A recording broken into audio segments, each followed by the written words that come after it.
All right, welcome everybody. Happy Friday. Welcome to today's live stream. It's going to look and feel a little bit different than normal, in part because I don't have like a bunch of stuff planned, and also in part because my camera is at a different angle. It's freaking me out. Maybe it's freaking you out too. But this is big. This is why you come to the live stream. So I can tell you, I used to have my dual monitors side by side, and now they're stacked one on top of the other. And so my camera is just in a weirder spot. Anyway, okay, so for today's live stream, we've got about a half hour before Blue Team starts to show up. In fact, I need to go unlock the door. But Blue Team will show up in, a matter of a few minutes, and they're going to be recording 2 episodes back to back here in the studio. And we have until then to just kind of chill out, do a little Q&A. I even thought it might be fun to get bombed by the Air Force. No, I thought it might be fun to like pull up some old iTunes reviews. We haven't had an iTunes review in like almost a year, I think. So I thought it might be fun to check that out. I swear it always loads in the middle of a sentence. That's so weird. Because when I go back and check on like the VOD version, that gets uploaded to YouTube, I never rewatch an entire stream because you guys are masochists. I'm not. But sometimes I'll go check and how was the sound and what did it actually look like? And whenever I go back and watch the beginning of a stream, I'm always sitting there for like 2 seconds. Hey everybody. So, yeah, I don't know. Whatever. It's just the way it goes, I guess. Linnea, hello. And hello to everybody else. So, I don't know. Oh, you know what? I know what I want to do for one thing for today's live stream. Let me edit this real quick.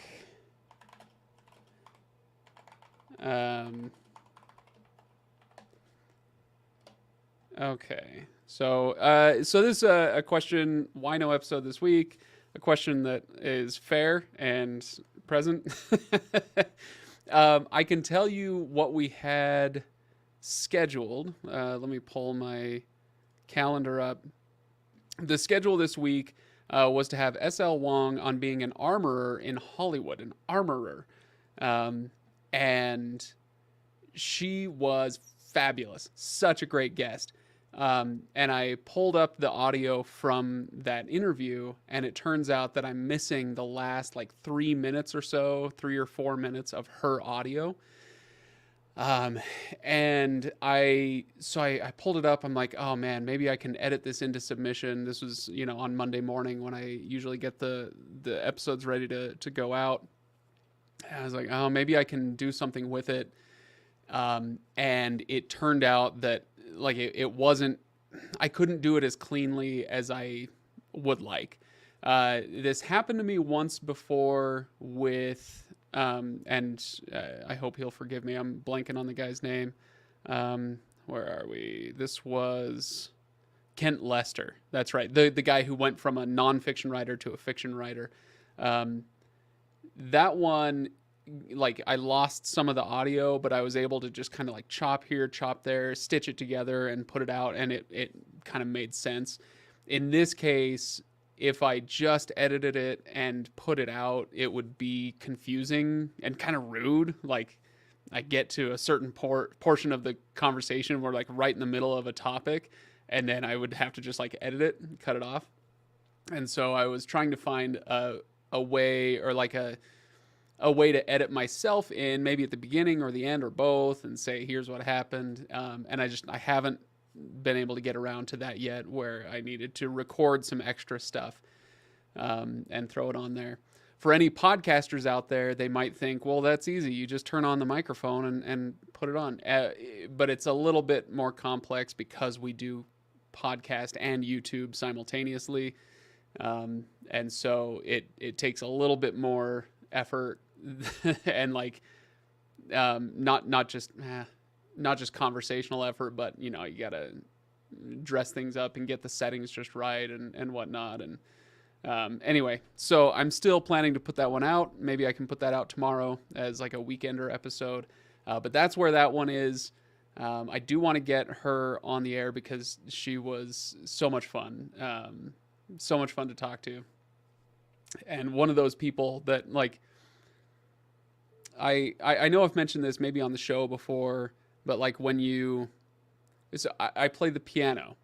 And, you know, what maybe you have something else. Maybe you play sports or, you know, you crochet or something. I don't know.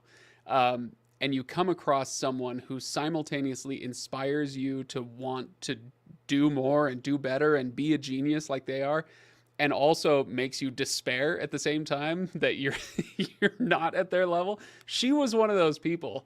She's I'm excited for you guys to hear the conversation because she just seems to know and do everything, and be good at all of it. And it's simultaneously infuriating and also inspiring.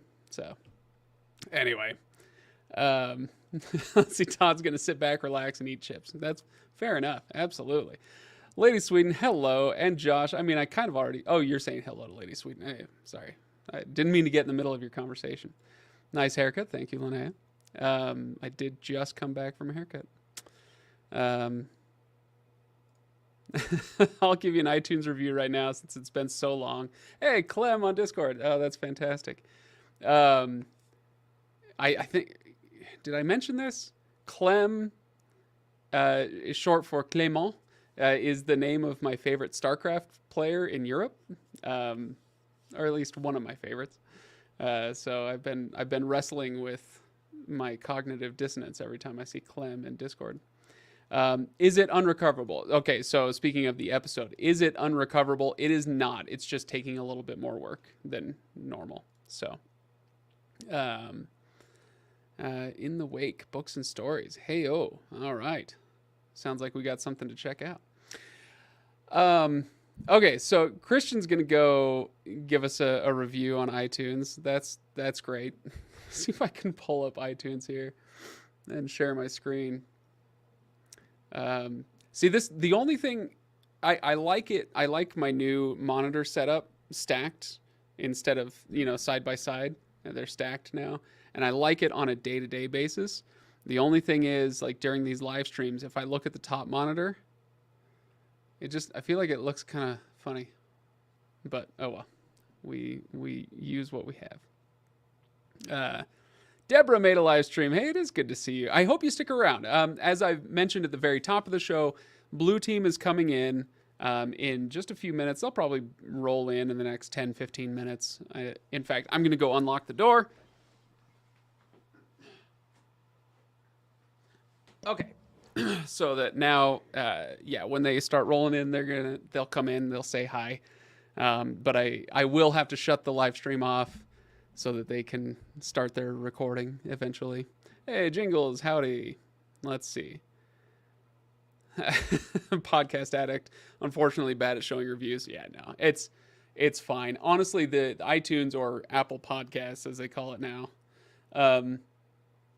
it is still the most important podcast player out there, but not by nearly the margin it used to be.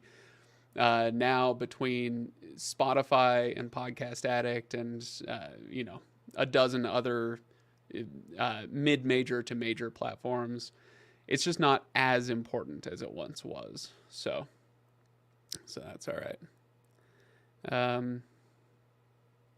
Oh, I have one video up and the EQ on it is so bad. Can I tell you something that people might not understand? And I know it's going to sound like, you're a hammer and so all you see is nails kind of situation. Because I started out in radio. I'm a sound guy primarily. But I think it's pretty well accepted that it doesn't matter how good your video looks or your movie or your show, your TV show or whatever. It can look as great as you want, but if the sound isn't dialed in, nothing else will be forgiven.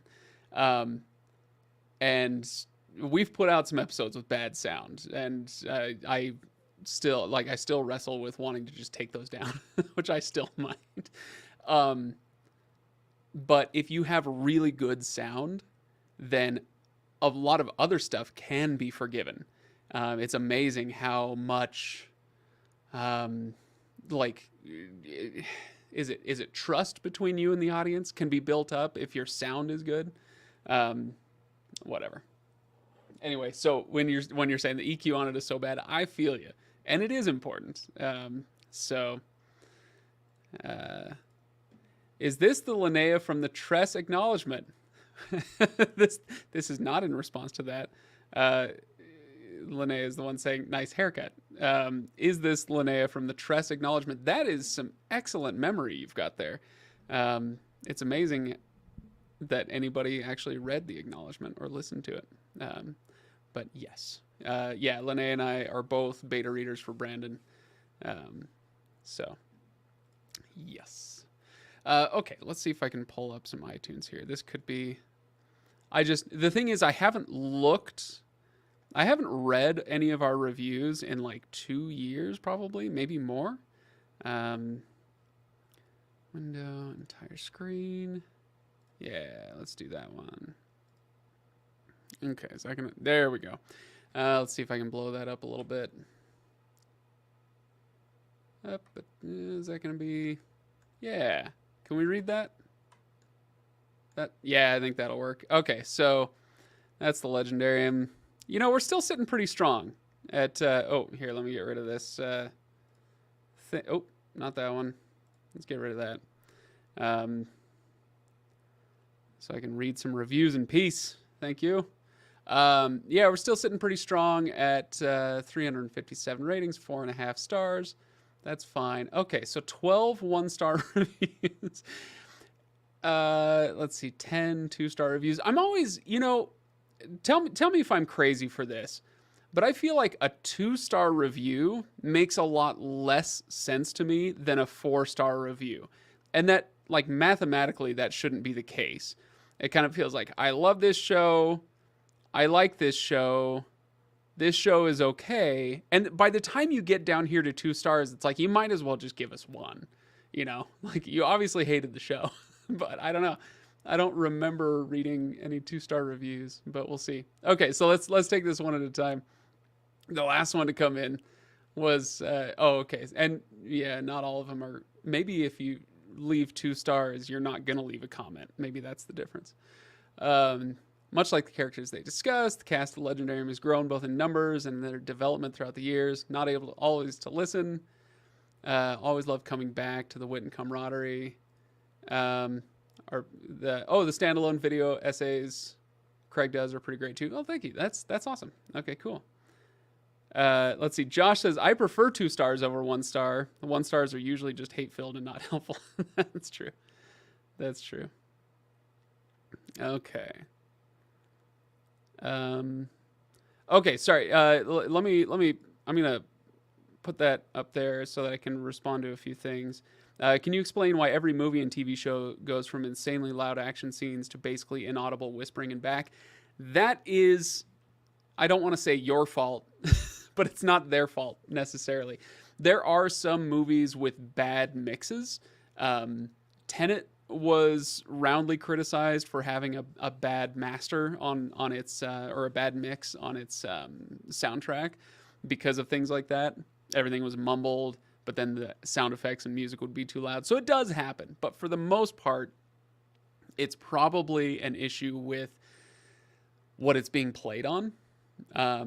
And a really, really good sound designer is going to take that into account. So like, you go to a music producer's studio and they've got these amazing speakers and this whole setup. And then they're trying to make it sound as good as possible on their setup that cost them $98,000 for one speaker, and they've got those all over the studio. This thing's like $1 million worth of sound equipment and it sounds incredible. And then they ship it out to the world. And what do people do? They put it on in their, Toyota Sienna at, 10% volume and just kind of like bop along to it while they're driving their kids to soccer practice or something. And so it's that kind of disparity. So somebody who's maybe not paying as much attention could be paying better attention and saying, I'm going to mix this for your average home studio or home theater rather than for the movie theater. I think that'll be more popular nowadays.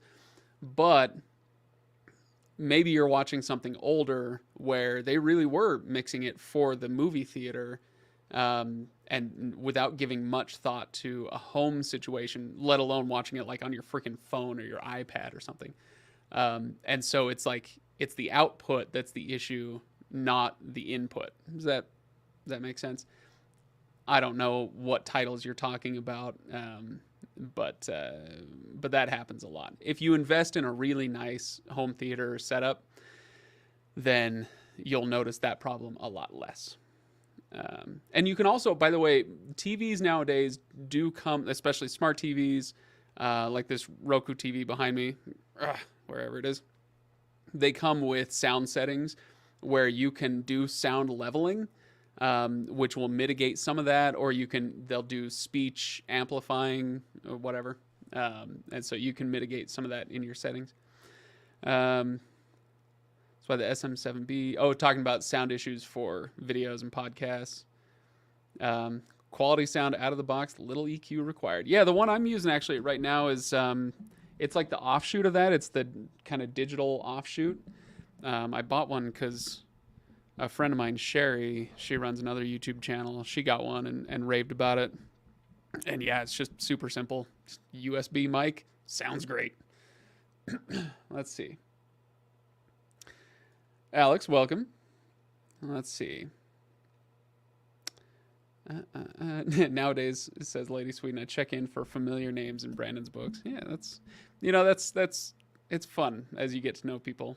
You get to feel like you're an insider. I'm a beta reader, and I still kind of just feel like I'm skirting the edges of insiderism. And I'm not sure I want to dig all that much deeper, but we'll see. Oh, we just recorded a Green Team episode about 1-star reviews. Oh, that should be fun. Craig the copycat. Okay, so Josh says, I prefer 2 stars over 1. One's usually just hate-filled, not helpful. Yeah. Oh, interesting. 2 stars are, I didn't like it, but I can see why others do. Interesting. Okay. Need to have more nerd out sessions about audio production and mastering. I only dabble in this sort of thing. Like I am not an audio technician, or let alone the artistry that some people display. But I did work in radio for a while. My first job in radio was actually as a producer for an interview program, and so my job was to research topics and come up with questions to feed to the host to make him sound smart. And I kicked ass at it. I was so good at that job when I decided to be. Okay. Hey, Sylvia found me again. Hey, welcome. Welcome back. Okay. All right. Should we read some more reviews? Let's do some more reviews. I'm going to turn this off. Okay. So that was our 5-star review. Let's see. The next one I think is a 1-star review, October 12th, 2022. Oh. Well, how come this is... Oh, is it because I thought it would be in chronological order? Maybe lots of people found this helpful, but this is more recent. October last year. This pod needs women. Terrible. The interviews would be better without the interviewers. That's fair enough. I guess they missed all the episodes with Stephanie and Megan and Sarah and, hey, the interviewees who are often women. That's funny. Oh, this is great. Immature man children. Oh, fascinating. Yes. I mean, this much is fair. Immature man children, I'll give you that. The pod needs women. I mean, it has them. Terrible. Okay, fine. The interviews would be better without the interviewers. Maybe so. Okay, let's go down. 5-star. I love Brent Weeks. I love Brent Weeks too. They did some podcasts about Night Angel series. Now I love the show F Farseer. I do not subscribe to that. I don't think I told you guys. I was thinking about doing a Farseer reread just for myself, not for the show or anything. And so I did pick it up and read the first couple chapters. So we'll see if I want to keep going with that. Hey, another 1 star. Unlistenable, says J Pluck. A lot of time spent on sophomoric jokes. Yes, that's true. And then the podcasters are mean to each other. Very cringe. If there's one thing I've noticed about 1-star reviews over the years, it's that they tend to tell me that this person doesn't act like they haven't listened to much of the show. It's not like I think I could write a pretty good 1-star review of the Legendarium on its own terms. You know, we're a show that purports to be kind of a book club. We want to get a bunch of friends in the studio and talk about this thing that we all love. And I could probably come after it from that angle. You know, hey, it's not edited well enough, or enough, period.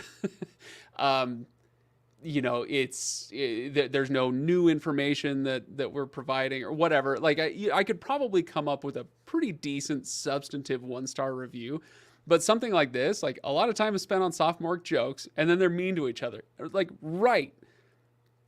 That's kind of the show. So thanks for coming by, you know? So really what it comes down to a lot of times with these is like, I don't like this style of show. Okay, all right, fair enough, I guess. That's good. 1-star reviews tend to be petty. Well, I suppose. I feel like you could do a pretty good one, though, if you wanted to. 5 stars, perfect if you read a ton of fantasy and sci-fi. Guys are a little goofy, but it's all part of the fun. Exactly. And, you know, that's the kind of comment. Honestly, if it says, the guys are a little goofy, but it's all part of the fun, that's somebody kind of signaling to me that for this person, Rice Lotus, which what a name, there are probably moments in the show where they roll their eyes and not necessarily in a loving way, like, oh gosh, you know, that I didn't care for that joke, or that, you know, like Craig kind of ribbing his co-host was a little too, you know, a little too mean-spirited or something, like, but it's all part of the fun. So that reads to me as somebody who kind of gets what we do, but that doesn't mean that they always have to like every moment of it. And I think that's totally fine. Todd Cries always has to pull over in his car to do so. Yep. Craig will be very opinionated and bring up Tolkien.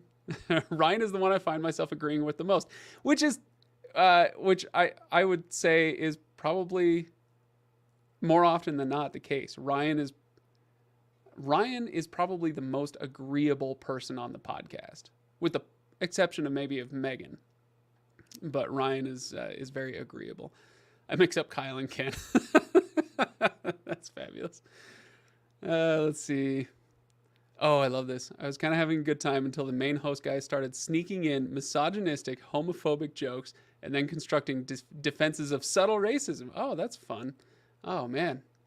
I must be really good at the subtle part of that, because I don't remember doing that. Most of it isn't like this, but some of it is. So I'd say hard pass. There's another. Oh, hey, there's a. Oh, yeah. I think this is the one. I remember seeing this one, September 13th, 2021. I sent this one to Ryan because when this one came in, I was disappointed to see the second Wheel of Time episode contains a homophobic joke. And I was like, no way, did we really? And so I went and I listened to that episode, and it was some joke that Ryan told, about being in community theater, which he's extremely into. Like that's his world that he lives in. And I, so I sent it to Ryan. I was like, congratulations, man, you're a homophobe. Which, if you know anything about Ryan, is unbelievably hilarious. So, oh man, we'll come back to some reviews in a bit. Let's see. I'm sure some 1-star reviews can be good, but 99% aren't. That's great. This is fun. I love the 1-star reviews that completely miss the point and somehow take away the opposite. Speaking of Ryan getting dinged for homophobic jokes, I remember it was one of the first comments we ever got on the show. And I'm talking, this must have been episode like 2 or 3 or something. I'm talking early. And the comment didn't come in for a while because nobody listened to the show for the first few months. But Ryan made a joke about Saruman the White. And Saruman in the Fellowship of the Ring talks about how he gave up the moniker Saruman the White, which was kind of his like angelic name or whatever. He gave it up. Hey, there's Todd. Because he says if you put a white light through a prism, if you break the light, then it's a rainbow color. And so he's like, I'm Saruman the many colored. And Ryan made some joke at the time about like Saruman the fabulous. And it was hilarious. And people got mad at him. Well, at least one person did very, very early on in the podcast. And so I'm glad to see that Ryan, telling Todd about this now, Ryan has been the most consistently dinged as homophobic on the show. Wow. So good. Hey, Todd, come say hi. Okay. Hey, how's everybody doing? Let's see what you got. Let's see. So subtly racist, you didn't even know. That's me. Let's see. Let's see. Oh, Todd, should we look for some good Todd? Let's find some good Todd reviews. Somebody Good Todd slams. Yeah, something. There's probably a few. Well, there's somebody mentioned how you're like they're kind of going over Todd who everybody cries is. and always has to pull over his car to do so. Yep, that happens. That happens. Oh, Josh wants to know, while I'm looking this up, how's the thesis going? Oh my goodness. So funny you should ask. I just. Here, come closer. A little closer. There we go. How about that? Now people can see me. Hi. So funny enough, I just got done spending another 2 hours working on Section 4, which is all about results. It's all the detail, all the data, all of that kind of stuff. And it is the most boring of all of my chapters. I am putting myself to sleep by working on that section. Partly because all I'm doing is formatting at this point. I've got all my stuff ready to go. I just have to keep reformatting. I show it to my chair. She says, "Oh, well, you've got to change some more stuff." Yes, I know. Okay, let me go change some more stuff. But other than that, I am about 2 weeks away from finishing all of my writing on my dissertation. Then I'll have edits. Then I'll have a presentation to do for my defense. Did you know that doctoral dissertation defenses have to be public? No, I didn't. They have to be public. By law? So by at least at Arizona State University, they have to be. So Because it's a state university? maybe just because they want to humiliate people a little bit more, or at least give the chance. So my mom has already said, "Oh yeah, I'm going to be there for your defense." I'm like, "Mom, really, you don't have to be there. This is not." And she's like, "No, I want to be there. I want to support you." I'm like, "Send me a burger. That's a better support than going to my defense." But yeah, so we're about. I'd say that right now I'm sitting at about 6 weeks away from just being done and being able to say, "Yep, children, if you want my attention, you have to call me Dr. Dad," and that's the way it is. There you go. So good stuff. Hey, you want to see this one? Let's see. I saw one. I wanted you. This isn't actually about Todd. It's about me. But you know what? Everything's about me if you think about it. Where was it? Craig is pretty arrogant, but it doesn't bother me aside from occasional eye roll. Am I arrogant? Am I arrogant? What's your definition of arrogant? Me. In that case, yeah, Craig, you come across a little arrogant. How about that? That's cool. No problem. You know what? It keeps the podcast interesting. Oh yeah. I will say on the arrogant thing, it's let's blow that up a little bit more. I often tell people, and it is true, that when you listen to the show, what you're hearing is what you get with us. to a degree. That said, But I think we all have our podcast personas now. Oh, yeah.